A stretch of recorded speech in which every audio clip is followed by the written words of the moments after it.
Yo yo yo, c'est Balou et comme vous pouvez le voir, je suis back avec Chiki, ce qui signifie que je suis de retour en France. Ouais, le séjour à Atlanta était super rapide, c'était pour les BET Hip Hop Awards. Dans tous les cas, suivez les BET Hip Hop Awards ce jeudi à 20h45 sur la chaîne BET. Chris, Daikonic et moi-même, on était là-bas pour vous faire de l'interview, du délire, etc. Et aller mater la cérémonie. Chiki, redresse-toi un peu, frérot. Oh là là, c'est quoi ton problème? Bon, alors... Déjà, je le rappelle, on est en train de repréparer un espèce de podcast, on est en train de retaffer sur un bureau, donc on revient très prochainement, restez connectés. Aujourd'hui, je vais sortir d'autres vidéos, je vais en sortir une sur Lil Pump, est-ce que c'est la fin de la carrière de Lil Pump? Vous pouvez déjà en répondre aux commentaires, et je suis en train de préparer une grosse vidéo sur Tyler Perry, une vidéo un peu plus sérieuse, etc. Il est en train de vraiment renverser Hollywood, on en parlera très prochainement, là ça parle plus cinéma et tout, bref.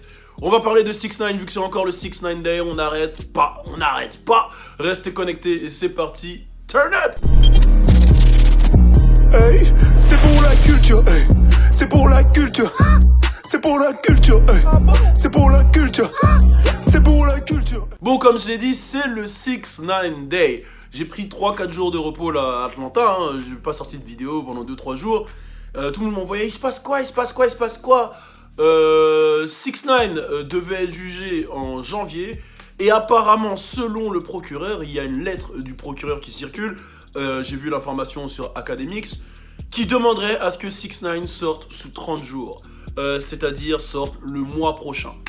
Alors il y a plusieurs raisons pour lesquelles il demanderait ça, l'homme qu'on appelle le procureur. C'est déjà pour que 6ix9ine serve d'exemple, voilà, je vais la refaire, pour que 6ix9ine serve d'exemple à la communauté hip-hop, c'est-à-dire, voilà, le message qu'il veut passer, c'est un message fort en mode, les mecs, vous êtes dans des gangs, vous êtes dans ceci, cela, il faut snitch. Si vous voulez sortir, il faut snitch, il faut balance. C'est un message fort à tous ceux qui vont se faire attraper, qui vont passer devant la juge, il faut balance si vous voulez sortir, et 6ix9ine vous prouve que si vous balancez, si vous coopérez, eh ben tout peut se réduire. Et ce qui est ouf, c'est qu'on se souvient que Bobby Shmurda, lui, il est béton depuis 2014-2015 et qu'il sortira en 2020 alors que 6ix9ine il a pris en novembre dernier. Et justement, il aura comme on appelle le time served, c'est-à-dire les 1 an et peut-être 1 an et 1 jour et il sortira normalement fin novembre, c'est-à-dire le 28 ou 29. S'il sort pas en novembre, si la demande du procureur est rejetée, dans tous les cas, il sort en janvier. Donc là, c'est sûr, il va être libre. C'est sûr.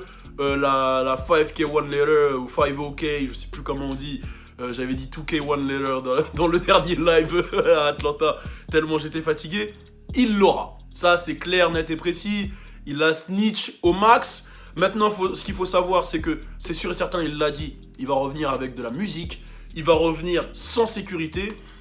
Et en vrai, Academics il a mentionné un truc qui est pas très faux. Avant qu'il tombe, il y avait déjà tous les États-Unis qui voulaient le fumer, sauf qu'il avait un gang. Avant qu'il tombe, même son propre gang voulait le fumer. Il avait de la sécurité.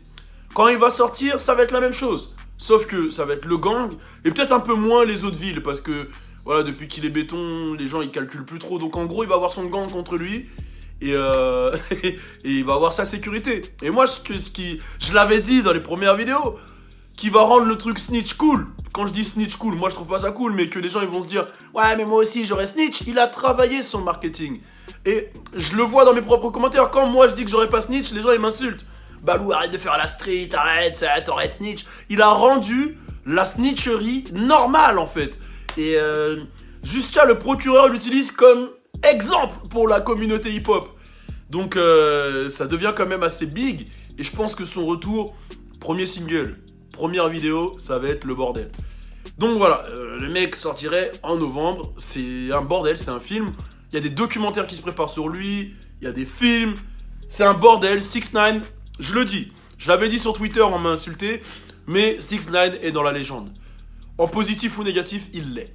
Voilà, il l'est. Il l'a écrit, ça fait 2 ans, 3 ans, on parle de lui tous les jours. Il est en prison, on parle de lui, c'est du jamais vu. Il a snitch, tout le monde y sort. Même Stéphane continue de le supporter, c'est du jamais vu. En tout cas, c'est un peu la leçon qu'on retient de tout ça. Putain, j'ai avalé une glaire de fils de pute. Putain, vous serez dans ma gorge, vous aurez eu le seum. Comme dans Il était une fois la vie, là, les petits globules et tout. La vie de ma mère, ils étaient 2 millions.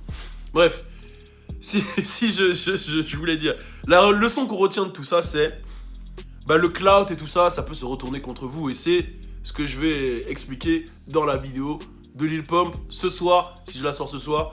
Donc restez connectés, mettez la cloche. Vidéo de Lil Pump qui arrive, vidéo de l'homme qu'on appelle Tyler Perry, une légende de ce cinéma shit. Restez connectés, on est ensemble. Si j'ai mis les lunettes parce que je suis encore un peu fatigué, je voulais pas vous faire une vidéo avec les yeux rouges. On est ensemble. Turn it up. C'est pour la culture, hey. C'est pour la culture. C'est pour la culture, hey. C'est pour la culture. C'est pour la culture, hey. C'est pour la culture.